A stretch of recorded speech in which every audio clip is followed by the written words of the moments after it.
Hello guys, how are you. आपका दोस्त हेमंत कुमार झा अपने चैनल पर आपका स्वागत करता है। अगर आप मेरे चैनल पर नए हैं तो प्लीज़ बंधु सब्सक्राइब करना। अगर आपको मेरा वीडियो पसंद हो तो प्लीज़ लाइक करना, अपने दोस्तों में ज़्यादा से ज़्यादा शेयर करना। तो दोस्त, मेरा आज का टॉपिक है त्रिभुज का क्षेत्रफल, जो कोऑर्डिनेट ज्योमेट्री में काफ़ी उपयोगी साबित होता है। आज मैं आपको त्रिभुज का क्षेत्रफल बड़े ही धमाकेदार अंदाज में बताऊंगा।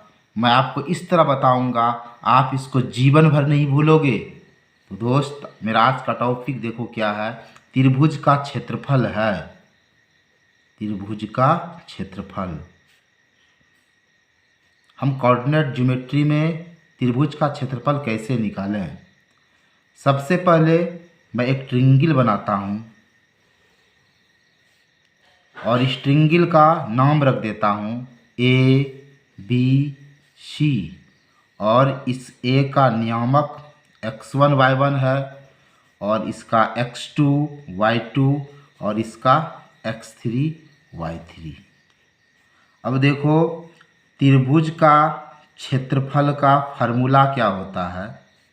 Half x1 y2 minus y3 plus x2 y3 minus y1 plus x3 y1 minus y2। यह त्रिभुज का क्षेत्रफल होता है। इस फार्मूला को याद रखने में स्टूडेंट को काफ़ी कन्फ्यूजन हो जाता है।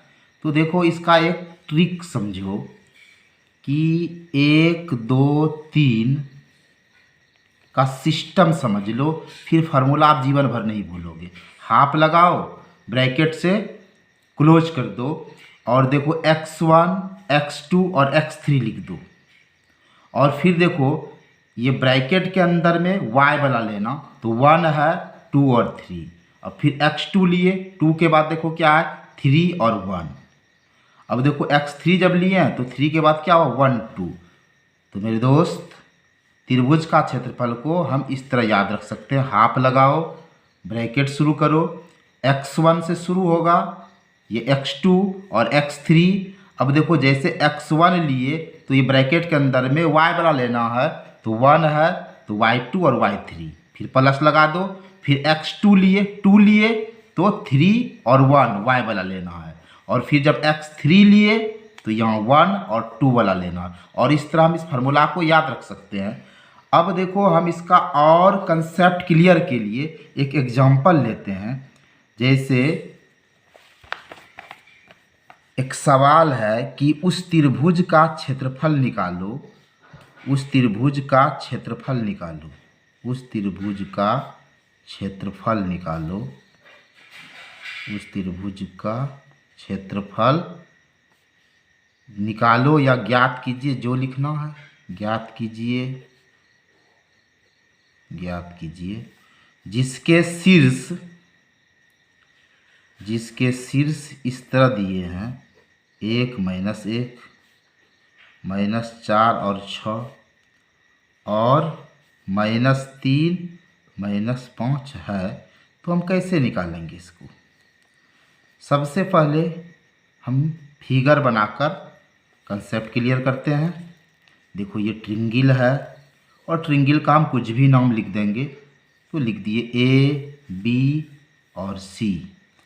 अब देखो A B और C, A के जगह पर लिख दो 1 माइनस 1, B के जगह पर लिख दो माइनस 4 और 6, C के जगह पर लिख दो माइनस 3 माइनस 5।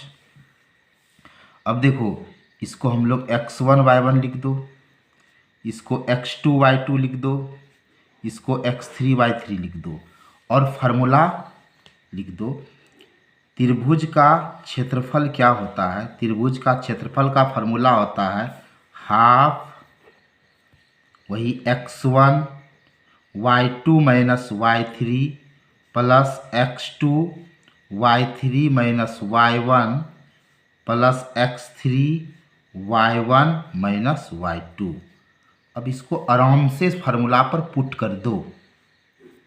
यहाँ देखो इंटू छिपा है ना, इंटू दे दिए।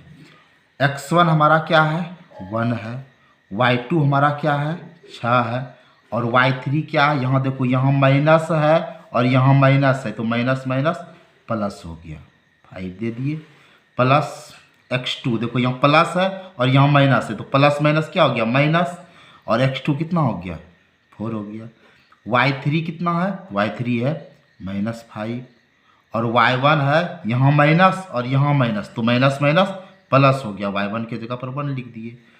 और देखो x3 हमारा क्या है -3 है, तो यहाँ प्लस माइनस क्या हो जाएगा माइनस, और x3 के जगह पर 3 लिखे। y1 कितना है, y1 कितना है -1 है, और y2 कितना है ये -6 लगा दिए यहाँ। अब देखो हाफ इंटू ये 6 5 11, 11 1 11 यहाँ गुना है 11 दे दिए, -4 यहाँ गुना का चिन्ह है तो दे दो गुना का चिन्ह, प्लस माइनस क्या हो गया -5 में घटा तो क्या हो गया -4 हो गया। अब देखो -3 यहाँ गुना है माइनस माइनस प्लस 6 और क्या हो गया 7, तो -7 दे दिए। अब 1/2 11 माइनस माइनस प्लस 4 चौके 16 और माइनस माइनस प्लस 7 तिया 21। अब सबको ऐड करो 11 16 और 21 को, 6 1 7 1 8 हो गया, और 1 1 2 2 2 4 48 हो गया, 1/2 गुना 48, 2 से कटाओ 24, 24 1 24। अब देखो यहाँ कुछ नहीं है तो हम यहाँ वर्ग मात्रक दे सकते हैं या मात्रक का स्क्वायर दे सकते हैं, नहीं भी देंगे तो कोई बात नहीं है। अब देखो कभी कभी क्या होता है स्टूडेंट को ये फार्मूला लिखने में मिस हो जाए तो इसको सॉल्व करना थोड़ा मुश्किल हो जाता है। इसके लिए देखो हम एक ट्रिक अपनाएंगे, और अगर इस फार्मूला को हम भूल जाएंगे तो हम इससे कैसे निजात पा सकते हैं। जैसे देखो कि हमारा ये ट्रिंगल है ABC और इसका नियामक हमारे पास 1 और -1 है, इसका नियामक -4 और 6 है, इसका नियामक -3 और -5 है। अगर हम वो फार्मूला भूल जाए तो हम इससे कैसे निजात पाएंगे, तो टेंशन नहीं लेना है, लिख दो आराम से त्रिभुज का क्षेत्रफल बराबर हाफ लिख दो, और इसको डिटर्मिनेंट फॉर्म में लिख दो, सारणिक रूप में लिख दो। यहाँ देखो क्या है 1 -1, फिर क्या है -4 और 6 लिख दो, फिर क्या लिख दो -3 -5, और इधर कुछ नहीं है तो 1 लगा दो। अब देखो थोड़ी देर के लिए हाफ को भूल जाओ और इस डिटर्मिनेंट को सोल्व कर लो। 1 -1 1 -4 6 1 -3 -5 1, इसको सोल्व कर लो। और सोल्व करने में ये प्लस माइनस प्लस का सिस्टम अपनाओ। अब देखो कैसे हम इसको सोल्व करेंगे। सबसे पहले हमारा साइन प्लस है, अब यहाँ देखो ये प्लस लिखो या साइलेंट रखो। अब इसको ऐसे झांप दो, ऐसे क्या बचता है हमारे पास, बचता है 6 1 और -5 1, 6 1 -5 1। फिर देखो माइनस है तो यहाँ देखो माइनस और ये माइनस प्लस हो गया, अब 1 लिख दो। और अब इसको देखो ऐसे झांप दो तो क्या बच रहा है हमारे पास -4 1 और -3 1, -4 1 और -3 और 1, और फिर प्लस का साइन है, प्लस का साइन दो, और फिर 1 है। अब किसको 1 को पकड़े तो इसको ऐसे झांप दो, क्या बचा -4 6 और -3 और -5, क्या बचा -4 6 -3 और -5। अब देखो इसको सॉल्व करो 1। अब देखो इसको 6 1 6 और माइनस, यहाँ माइनस का साइन रहता है तो माइनस माइनस क्या हो गया प्लस, 5 1 5, फिर +1 दिए, फिर देखो प्लस माइनस -4 और यहाँ माइनस रहता है, माइनस माइनस +3 हो जाएगा, +1 है, यहाँ गुना छिपा है, सब में गुना छिपा है। अब देखो माइनस माइनस प्लस 4 पंचे क्या हो गया 20, और यहाँ देखो माइनस पहले से रहता है, माइनस माइनस प्लस, 6 18। अब देखो 1 × 6 × 5 क्या हो गया 11 प्लस 1, यहाँ गुना है 4 में 3 घटेगा तो क्या हो गया -1 प्लस 1, और 20 और 18 को जोड़ते हैं तो क्या हो जाएगा 38 हो जाएगा। अब देखो 11 का 11 प्लस माइनस -1 और 38 का 38। अब 38 और 11 को ऐड करोगे तो क्या होगा 8 1 9 और 3 1 4, 49 हुआ, और 49 में 1 को माइनस करेंगे तो 48 हुआ।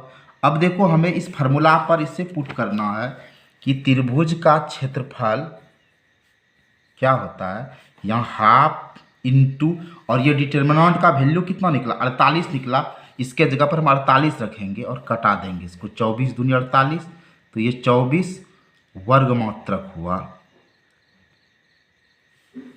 मेरे दोस्त। और हम इस डिटर्मिनेंट को इस तरह तोड़ें, जैसे कि मान लो कि मेरे पास 4 और 8 है और यहाँ 2 और 6, कैसे तोड़ें, पहले देखो राइट तरफ ये 4 और 6 को गुना करो, 4 और 6 को गुना करो और माइनस लगा दो, और फिर ये 8 और 2 को गुना कर दो, तो 6 6 के 24 और 8 दूनी 16, फिर प्लस माइनस माइनस 24 में 16 गया तो क्या हो गया 8। एक और एग्जाम्पल लेकर कंसेप्ट क्लियर करो, जैसे ए बी है और सी डी है, तो पहले राइट तरफ ए गुना डी करो, ए डी हुआ, माइनस लगा दो बी और गुना सी बी सी। तो हम त्रिभुज का क्षेत्रफल इस दोनों विधि से कर सकते हैं, अगर कोई एक मिस हो जाए तो दूसरा से हम उसका काम चला सकते हैं। तो मेरे दोस्त आज का टॉपिक मेरा यही समाप्त हो रहा है। जय हिंद जय भारत।